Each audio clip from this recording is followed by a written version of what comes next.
Avatar 2's villain is the epitome of the movie's difficulty level being turned down from that of the original. The return of Korch, trapped in a body belonging to the species he hated and tried to massacre, does open the doors for some really interesting character work, but what the movie chooses to do with that is so muddy and monotone and ineffectual that it ultimately ends up wasting that opportunity as well as ruining its main antagonistic force. In other words, it wrecks its villain's effect on the protagonist and its effect on the audience. Regarding Korch's conflict with Jake and other heroes, despite having a stronger body than the original, he doesn't have a stronger effect. First and foremost, Korch in Way of Water just isn't as threatening as in the original. Him and his new squad being Na'vi doesn't in practice act as a step up from the old movie. In their first battle, it actually gives them a disadvantage, and they lose due to the fact that they aren't one with their environment. That's why Korch suggests that they have to learn the ways of the Na'vi.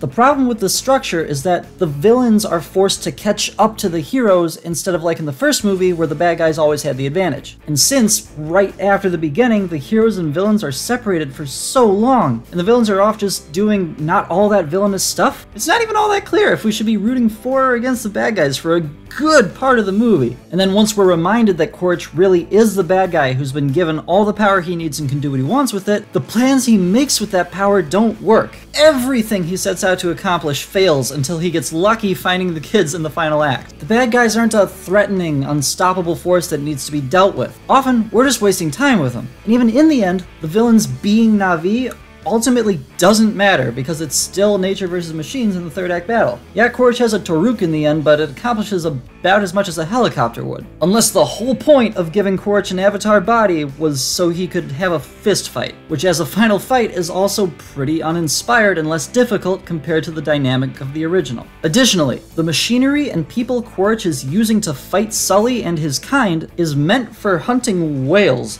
not a military operation.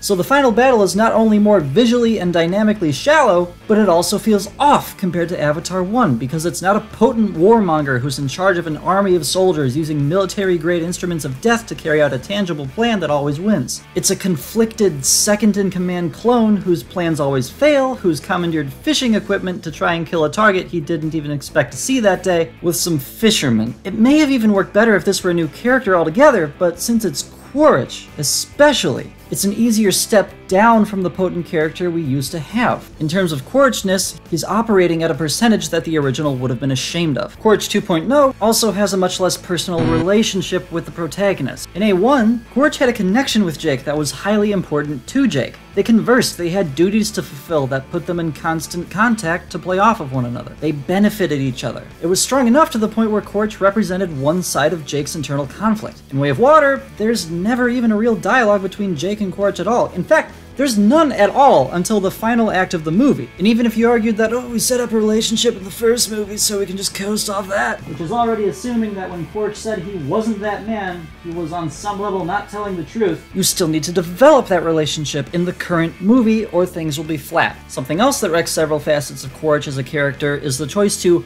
right off the bat of his introduction, make him not really know where he stands. Early on, he says that he isn't that man when referring to his old self, so then why does he, presumably, still feel vengeance for Jake Sully like his old self assumed he would? Korch is pained to see how his past self was killed, but he also crushes his old skull. He's obviously torn between both sides of who he is, but those sides aren't fleshed out in a way that lets us connect to his internal conflict, particularly through consequences. Spider is one side, but there's nothing pulling in the other direction. It's not like Korch faces any punishment from his higher-ups for choosing to spare the Na'vi on the island and allowing Spider to talk him down. It's also kind of unnatural that Spider just goes along with being kidnapped almost immediately, just so he can be the narrative angel on Korch's shoulder. The choice to not only just wear Korch's character down with Spider over the course of the movie, but also initiate his character without knowing where he stands because he's just been reborn, might make his conversion to the light side more likely, especially given the nature of Korch's old self, but it also means that you don't have the initial dark side with which to contrast it, which means that we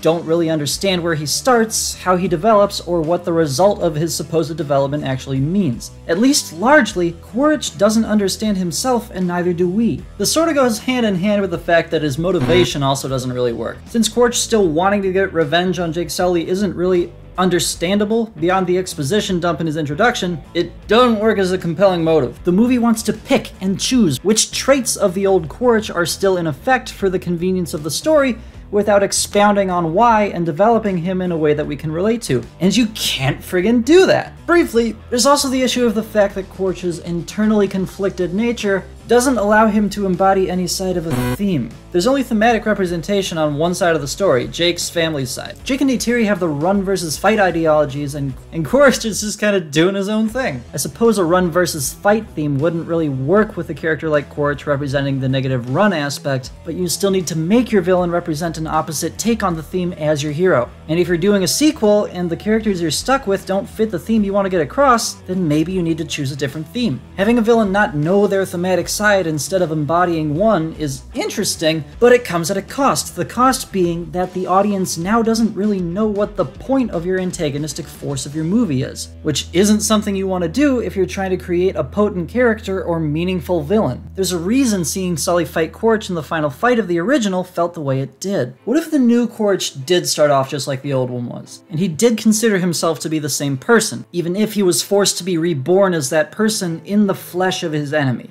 Maybe the terraforming lady is the person who oversaw his rebirth with the specific goal of putting him in charge of a new, highly deadly unit of revenants just like him, who were also killed by the Na'vi and brought back to carry out their vengeance as a new sort of special ops team that is the sharpened blade of the Sky People. Maybe they don't lose when they fight the Na'vi. Instead, they already have the advantage of being one with the Pandora environment and have human technology and weapons to aid them. Maybe the Resistance is winning the fight until this new unit comes into play, and then things take a turn for the worse because the humans have now taken away one of the only advantages the Na'vi had. Perhaps the fact that Quaritch was a brilliant strategist in the first movie isn't just tossed aside.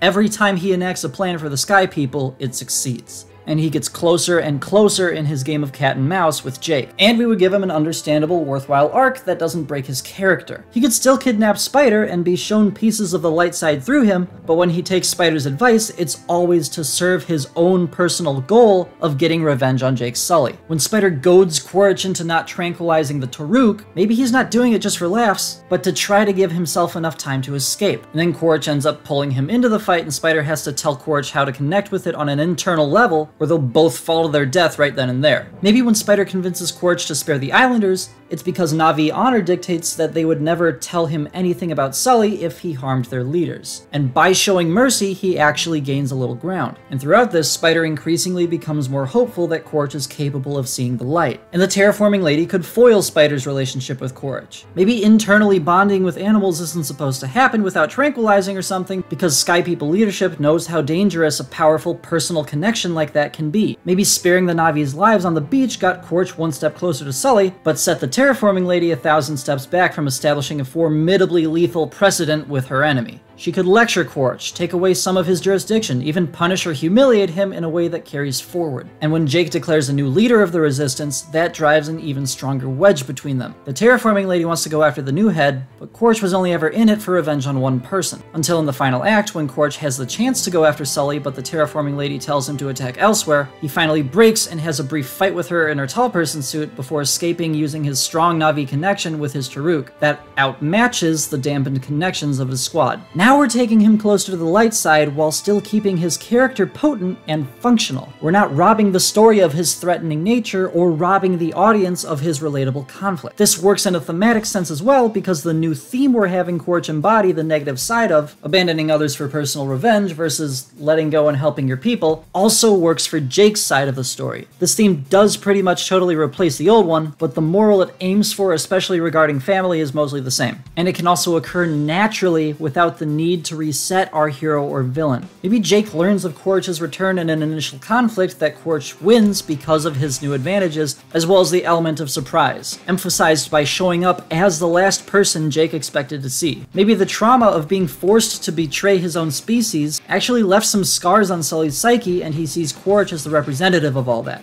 Maybe Neytiri is the one telling Jake that fighting for their people matters more than his personal feud with Quaritch, and it doesn't even matter because it's just a ghost of Quaritch the Sky People can make as many of as they want. But Jake doesn't really care because on the inside he feels like the only way to beat his demons is to beat Quaritch, forcing a wedge between him and Neytiri until he recognizes that his demons and Quaritch are two separate things. And then in the third act, he chooses to let go and help his people and family instead of facing Quaritch. And then after the battle is won, there's still the final confrontation where Jake faces off against Quaritch to save his family. And Sully wins because he's fighting for the right reasons and not letting Quaritch get in his head, but Quaritch is still fighting Sully as a personal demon. Then Spider could still save Quaritch and let him get away, but this time it's for a more understandable reason due to their newly fleshed out dynamic. This new format that has Quaritch acting more like the Terraformers' Top Gun than the big bad allows us to play with his indecision without poisoning the evil driving force in the plot. This way, we can still do all the cool stuff with Quaritch that we wanted to in a way that works. This way, we're still setting up elements we can build upon into the war coming in the sequels, but we're also offering compelling arcs and satisfying conflicts that work on their own in this movie. This way, the major antagonistic force is an evolved step up from that of the first movie that plays out in a dynamically different way, because that's what every sequel villain needs to be: next level. And the plot you put that villain in should be new.